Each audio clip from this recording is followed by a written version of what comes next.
Bom, gente, então vamos começar refletindo mais um pouquinho, né, na palavra do Senhor. Vamos orar então para a gente poder ler, né, e o Espírito Santo nos direcionar aí nessa leitura. Amado Senhor e Deus, em nome de Jesus nos colocamos na tua santa presença, Senhor, para te pedir que tu venha, Senhor, a esclarecer aquilo que tu deseja, Senhor, através da tua palavra. Nós sabemos, Senhor, que a tua palavra é viva, é santa e ela serve, Senhor, para que nós possamos cada dia te conhecer mais, termos mais intimidade contigo, Senhor, e saber mais de ti, Pai. Queremos também, Senhor, sermos instruídos de acordo com a tua santa palavra.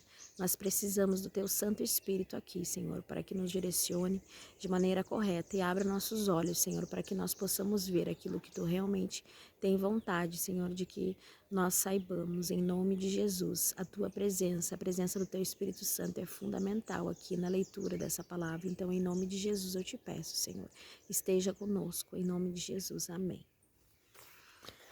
Bom, vamos lá. Então, nós vamos começar aqui a leitura lendo Gênesis capítulo 4. Gênesis capítulo 4, nós temos a história de Abel e Caim, né? E diz assim no versículo 1. Coabitou o homem com Eva, sua mulher, esta concebeu e deu à luz a Caim, que foi o primeiro filho. Então disse, adquiri um varão com o auxílio do Senhor. Depois deu à luz a Abel, seu irmão. Abel foi pastor de ovelhas e Caim foi lavrador. Então aqui a gente tem no capítulo 1 e 2 dizendo que Adão e Eva tiveram 2 filhos, né? Caim, que foi o primogênito, o primeiro, e gostava de lidar com a terra, né? Ele era lavrador, então essa era a profissão dele. E Abel, que foi o segundo filho, que cuidava de ovelhas, né? Ele era pastor. Pois continuando aqui no versículo 3, diz assim: Aconteceu que no fim de alguns tempos trouxe Caim do fruto da terra uma oferta ao Senhor. Abel, por sua vez, trouxe das premissas do seu rebanho e da gordura deste. Aqui no versículo 3 e 4 nós temos que os dois resolveram então presentear a Deus, levar algumas coisas ali, né, para o Senhor e ofertar para ele. A gente vê aqui que Caim, ele ofertou alguns frutos da terra, né? Simplesmente alguns frutos da terra. E Abel trouxe as premissas, isso está bem destacado aqui no versículo 4. E a gordura deste. Então, dá a impressão aqui, não é muito claro, né, o que a palavra de Deus diz, mas dá a impressão aqui que Caim, ele trouxe, assim, alguns frutos, talvez, né, pegou ali um fruto ou outro, né? E não se importou muito na qualidade, né, de ser aqueles melhores. E Abel ali, por sua vez, trouxe as premissas, que significa os primeiros, né? E a gordura aqui, no caso, a gordura se representa aqui a melhor parte, né? Então, é isso que nos traz aqui. Continuando diz, agradou-se o Senhor de Abel e da sua oferta, ao passo que Caim e da sua oferta não se agradou. Irou-se, pois, sobremaneira Caim e descaiu-lhe o semblante. Claro que Deus é soberano, né? Ele conhece o nosso coração, ele conhece muito além das nossas atitudes. Então, mesmo que nós estejamos fazendo coisas que aparentemente que as pessoas olham para nós e acham que nós estamos fazendo algo de bom, né? No nosso coração, no nosso interior, só quem sabe é Deus e nós mesmos, né? Qual a intenção do nosso coração de ter aquelas atitudes, né? Às vezes a gente pode estar fazendo atitudes corretas, mas com o coração, né, cheio de maldade. Então aqui não fica bem claro para nós exatamente o porquê que Deus não se agradou. A princípio, dá a entender que realmente Caim tinha um coração ali meio que de qualquer jeito, né? E Abel era mais aplicado, ele queria realmente agradar a Deus. Mas de qualquer forma, em algum momento, por algum motivo que nós não temos certeza, Deus, que conhecia o coração de ambos, não se agradou da oferta de Caim e se agradou da oferta de Abel. E olha só que interessante, né? Diz que então irou-se Caim e descaiu-lhe um semblante. Caim poderia ter conversado com Deus, poderia ter chegado para ele e ter dito: Senhor, por que o Senhor não se agradou da minha oferta? O que aconteceu? Poderia ter feito isso, né? Fiz algo de errado, tem algo que eu possa melhorar? Ele poderia ter feito isso, mas ele não fez. ele ficou com raiva do irmão, né? Sendo que o irmão ele não fez nada para atrapalhar o Caim. Ele não fez nada de errado, ele não ofendeu o Caim com a atitude dele. Ele simplesmente fez o melhor que ele achava que podia fazer, né? E Caim ficou com raiva do irmão.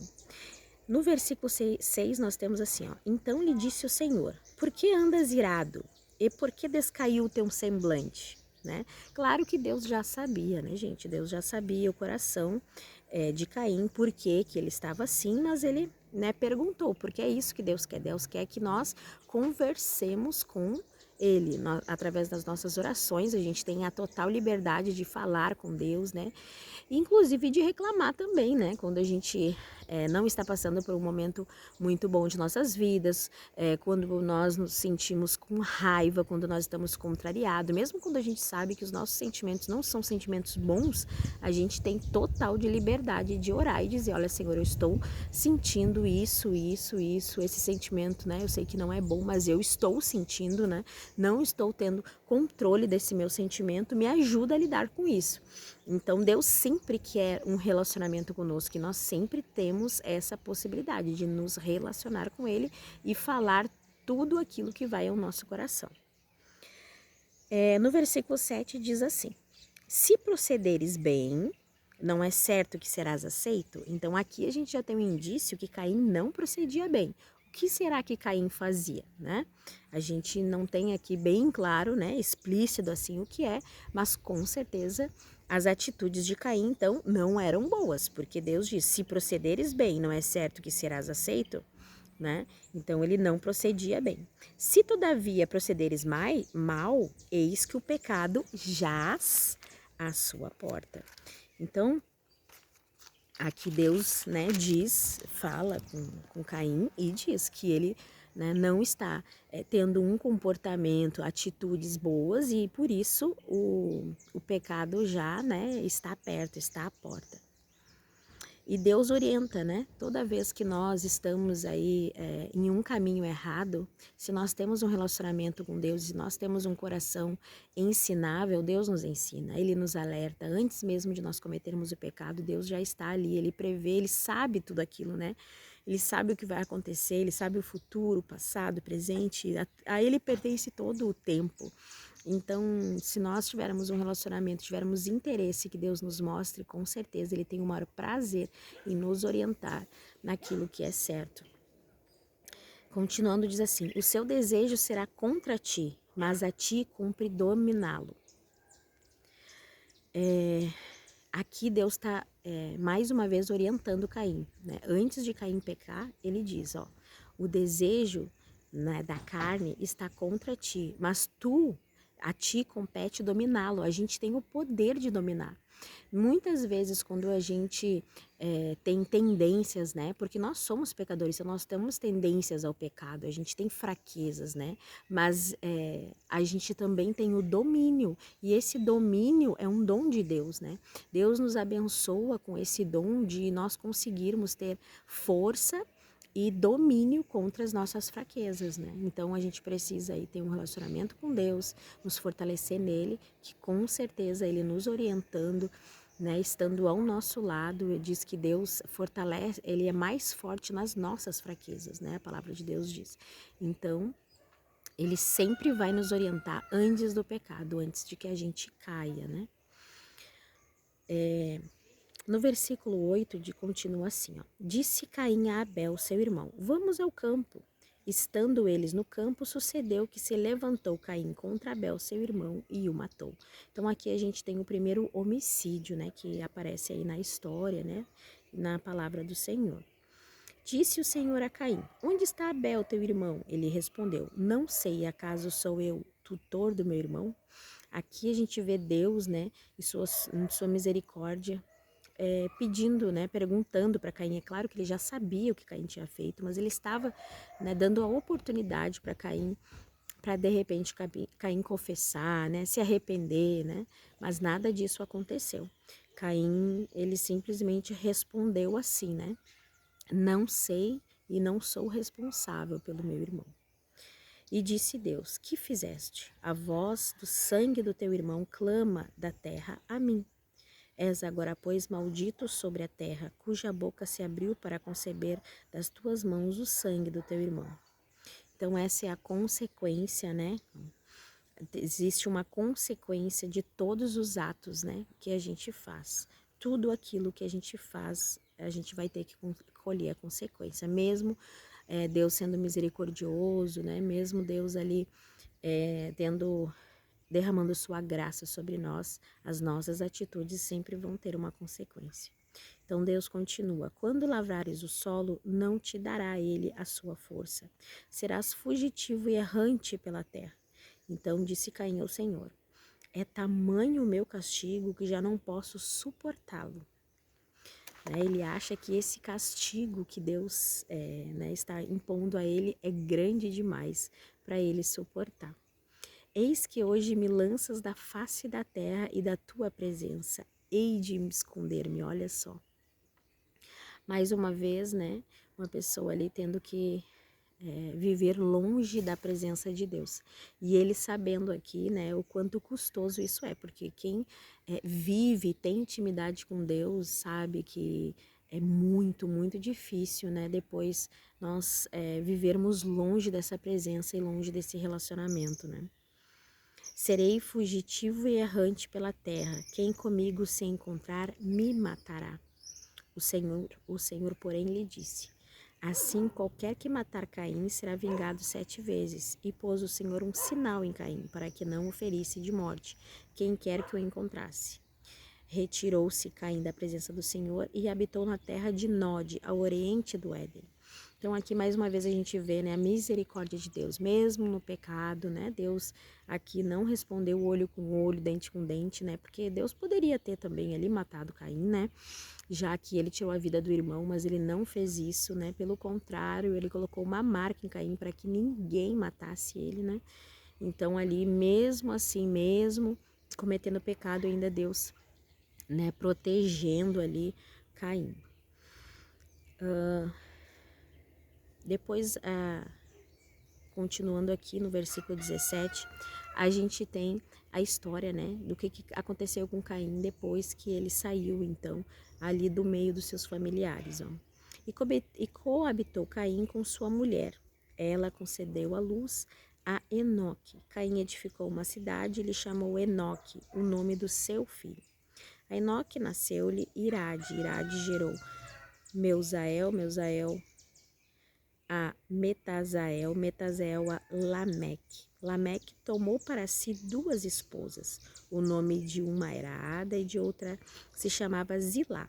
Ada deu à luz a Jabal. Este foi o pai dos que habitaram em tendas e possuem gado. Aqui vocês podem estar perguntando, né? Tá, mas de onde saiu essa esposa que Caim casou, né? Essas esposas aí, da onde se só existiam Adão, Eva e esses 2 filhos? Na verdade, a Bíblia não fala que somente Adão e Eva tiveram esses 2 filhos. A gente sabe que Adão e Eva, eles viveram muitos anos. E a ordem que Deus deu para eles lá no iniciozinho, lembra? Nos primeiros capítulos de Gênesis foi: enchei a terra, né? Então, acreditamos que que Adão e Eva tiveram muitos filhos, né? Antes disso. Talvez só mulheres? Antes de Caim e Abel? Pode ser, porque ele diz aqui, né, no capítulo 4, no capítulo 4 de Gênesis, a gente vê ali Eva feliz, porque diz, ó, Deus, com a ajuda do Senhor eu tive, né, um filho homem. Então, quem sabe antes ele só tivesse filhas mulheres, não, a gente não sabe dizer. Mas o que é certo é que Adão e Eva já tinham outros filhos, com certeza, viveram muitos anos, tiveram muitos filhos, a terra já existia muita gente, e aí esses filhos tiveram filhos, né? Então, com certeza, essas mulheres aqui seriam primas, sobrinhas, né? Seriam aí já gerações, né, de descendentes aí de Adão e Eva. Continuando lá no versículo 21, diz assim: o nome de seu irmão era Jubal, este foi o pai de todos os que tocavam harpa e flauta. Zilá, por sua vez, deu à luz a Tubalquim, artífice de todo o instrumento cortante, de bronze e de ferro. A irmã de Tubalquim foi Naamá, e disse Lameque às suas esposas, Ada e Zilá: ouvi-me, vós, mulheres de Lameque, escutai o que passo a dizer-vos. Matei um homem, porque ele me feriu, e um rapaz, porque me pisou. 7 vezes se tomará vingança de Caim, de Lameque, porém 70 vezes 7. Então aqui ele está dizendo que ele estava pegando para si a proteção, né, que Deus colocou ali em Caim, já que ele era descendente de Caim, ele estava pegando para ele, né, essa proteção, ainda multiplicando por 7, né, por ele mesmo aqui. E ele disse que ele matou duas pessoas, né, um porque feriu e o outro porque pisou. Então, a gente vê aí, né, que na descendência de Caim continuou, né, infelizmente aí essas atitudes, né, de homicídio, né, na geração dele, nas gerações futuras, né. Tornou Adão a coabitar com sua mulher, ó, que diz então que Adão e Eva coabitaram novamente e ela deu à luz a um filho, a quem pôs o nome de Sete, porque, disse ela, Deus me concedeu outro descendente em lugar do Abel, que Caim matou.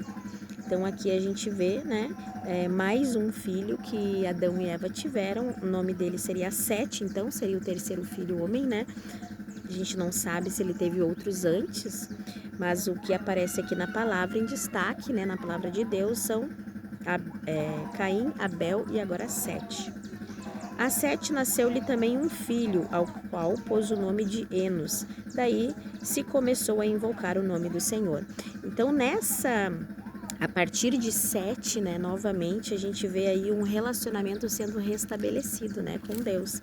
A partir de Sete tem um relacionamento mais íntimo. Aí começou a invocar o nome do Senhor. Então começou a ter um relacionamento íntimo, face a face, novamente, né, com Deus. Então, nós podemos ver aqui nesse capítulo 4, né, de Gênesis, como a misericórdia de Deus, né, continua sobre nossas vidas, mesmo através do pecado, né, e lá no Novo Testamento, quando conta, né, da vinda de Jesus, que ele veio, morreu por nós, né, ressuscitou, e hoje nós temos aí o sangue dele para nos perdoar dos pecados, né, nos reconciliar com ele. Então, a gente vê o quanto Deus é misericordioso, o quanto a graça dele se renova todas as manhãs, né, todos os dias sobre nossas vidas.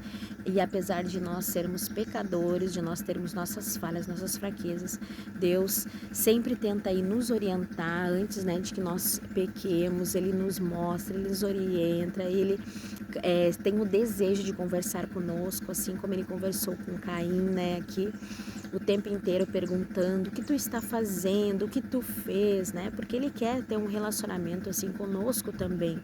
Então, se nós permitirmos, né, que Deus fale ao nosso coração e nos ensine, ele tem a alegria de estar ao nosso lado, de nos instruir todos os dias, né? E fazer com que nós conheçamos o caminho certo, o caminho reto, o caminho que agrada ao coração dele, né?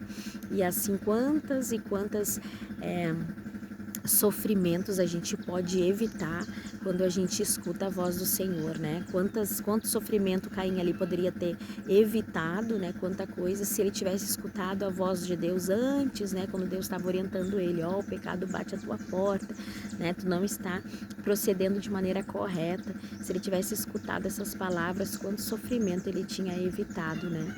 Então a gente aprende mais uma vez aí na palavra do Senhor aqui como proceder e como não proceder, né? E o quanto nosso Deus é um Deus maravilhoso e cheio de graça e de misericórdia.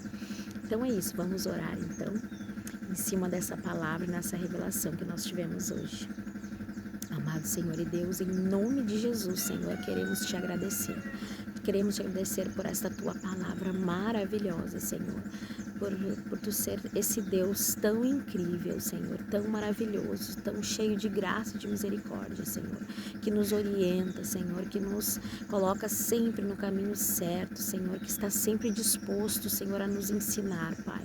Te pedimos, Senhor, coloque em nosso coração, um coração ensinável, disposto a te ouvir, Senhor. Abre os nossos ouvidos, Senhor, nos deixe atentos às tuas palavras, às tuas orientações, aos teus ensinamentos, Senhor.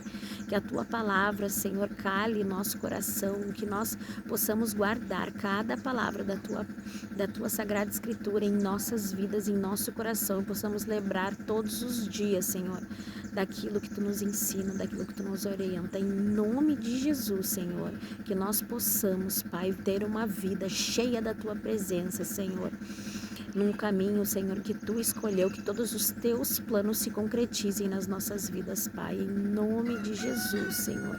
Louvado seja o teu santo nome, hoje e sempre, amado Senhor. Amém.